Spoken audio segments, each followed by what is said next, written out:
Hi Nukunu, we heard that you're coming to Australia in the fall. Could you tell us a bit what you think about Australia? I think it's the fifth or the sixth time I go to Australia. Australia for me is always the three colors: green, blue, and red. And the blue sky and the sea and the red desert, the outback, and then the green of the bushes and the trees. These colors are so fantastic. Always. I remember one time I was driving up the whole way along the coast from Perth up to Broome. I never forget it. The unbelievable nature. I also love the Aboriginal culture very much, even though I don't know so much about it, but the little I know. And I've always been welcomed in Australia. People have always been so open to me. So it's a joy to go there.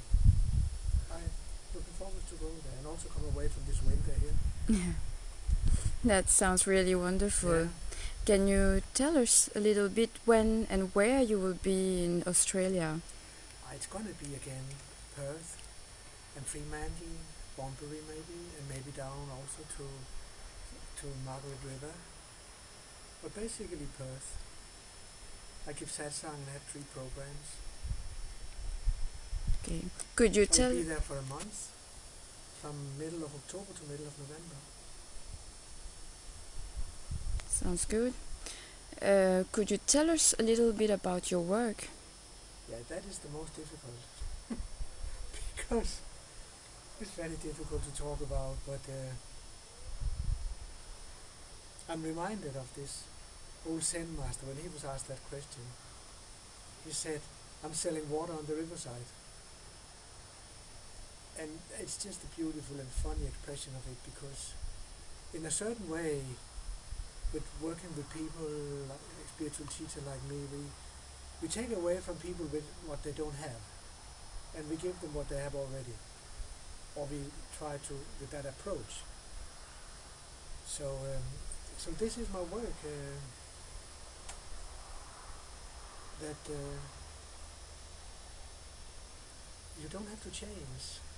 All kind of changes is of the mind. All what we can call now, I changed this emotion, I changed this state of mind, and it's enlightenment or awakening is not about that. Awakening is about a shift in your perspective, your whole perspective of life. Instead of as the old way, seeing it from the point of view of the me, of the ego, in separation, the moment that shift happens, you see that from the perspective of consciousness itself. Because, and this is difficult to explain, but very easy to feel and experience, but consciousness plays both the roles of the me and what the me is experiencing. And the moment there is a awakening, you actually just fall back again to realizing that you are that consciousness that plays both roles. And some people also express it as a feeling of oneness. So it's important to understand that you're not trying to change people's moods or feelings or ideas, because that's the mind, and that is the realm of therapy. Here it's about actually coming back to something you never really left. And so you cannot really become enlightened. You can be enlightened. It's inescapable. Yeah. Because the pain of separation, the pain of ignorance, pulls us to start inquiring deeper and deeper and deeper. Everything in life that you can experience is escapable, but who you truly are is not. So, yeah, this is the word. Can you tell us a bit how you work with this, with enlightenment? What are your techniques, your toolbox? Enlightenment can happen momentarily as a transmission. If I manage to express something right, in the right word for a person, then these few words can be enough for the person to realign again with who he or she truly is. It's called transmission. And I'm always trying, when I talk, give satire, I try to find, I'm looking and I'm listening into the audience and feel, where is I meeting people? Where am I meeting people? You know, the paradox is that the mind is all the time looking for the truth. And in the very nature of things, it cannot know it. So it's looking and looking. But if I should happen accidentally to say something that is very close to a particular person's way of connecting with him or herself, if I can find an expression, then suddenly the mind becomes very quiet. Because the mind becomes so quiet when it gets close to the truth. That's why in satsang, when you sometimes feel the silence is going deep, it's because the mind starts becoming quiet. Because the mind can feel there's something here. Something real. So transmission can happen like that, just in an instant. It's a resonance effect. I talk about these things with authority because I know it. I can be more or less good or bad in expressing it, but it will always come from a place where it's my own experience. And then people can suddenly feel that, this authority, and it ignites their own authority. And I have not done anything really.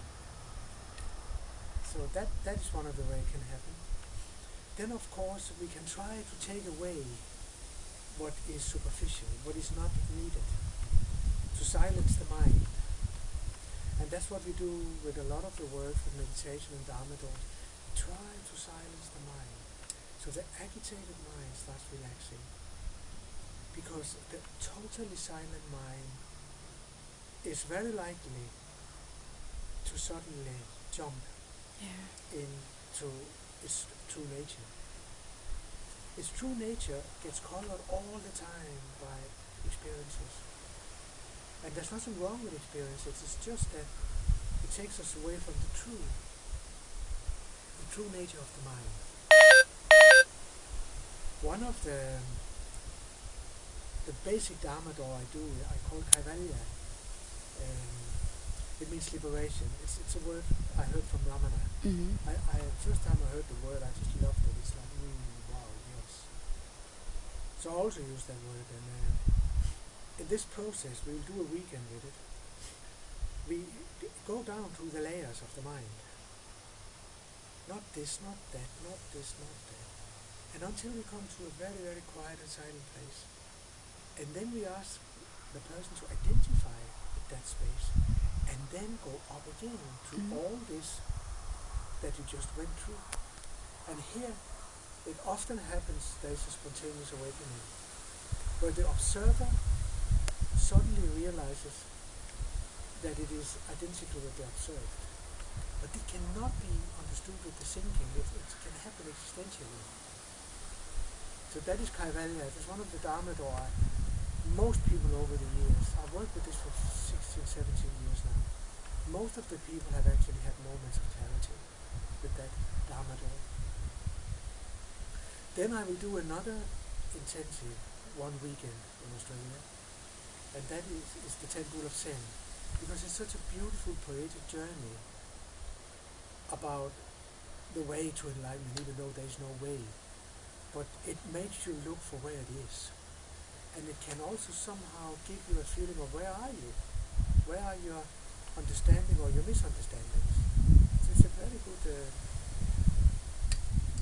way. Yeah. So we'll do a weekend with that. Mm-hmm.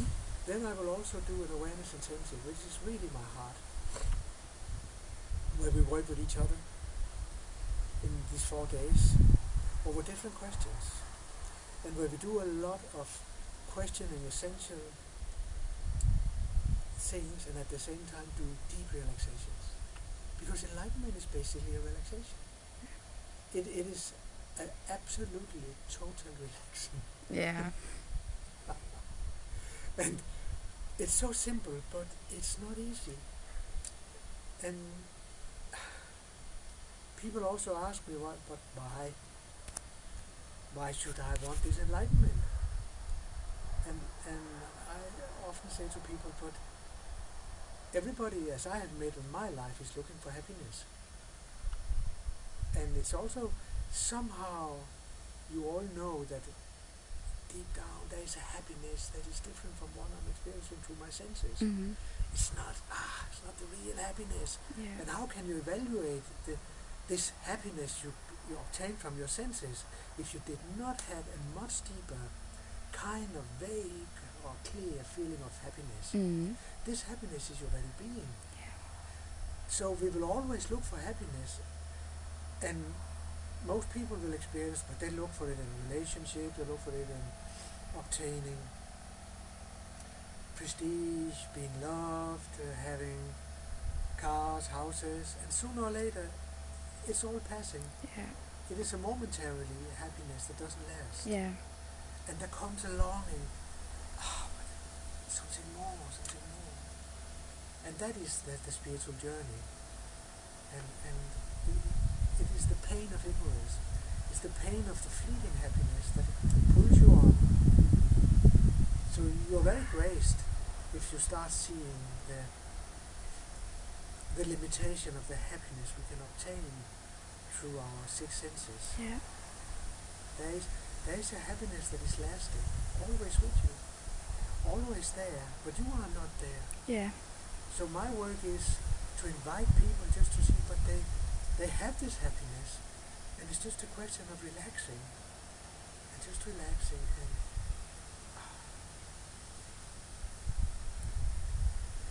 That sounds really good.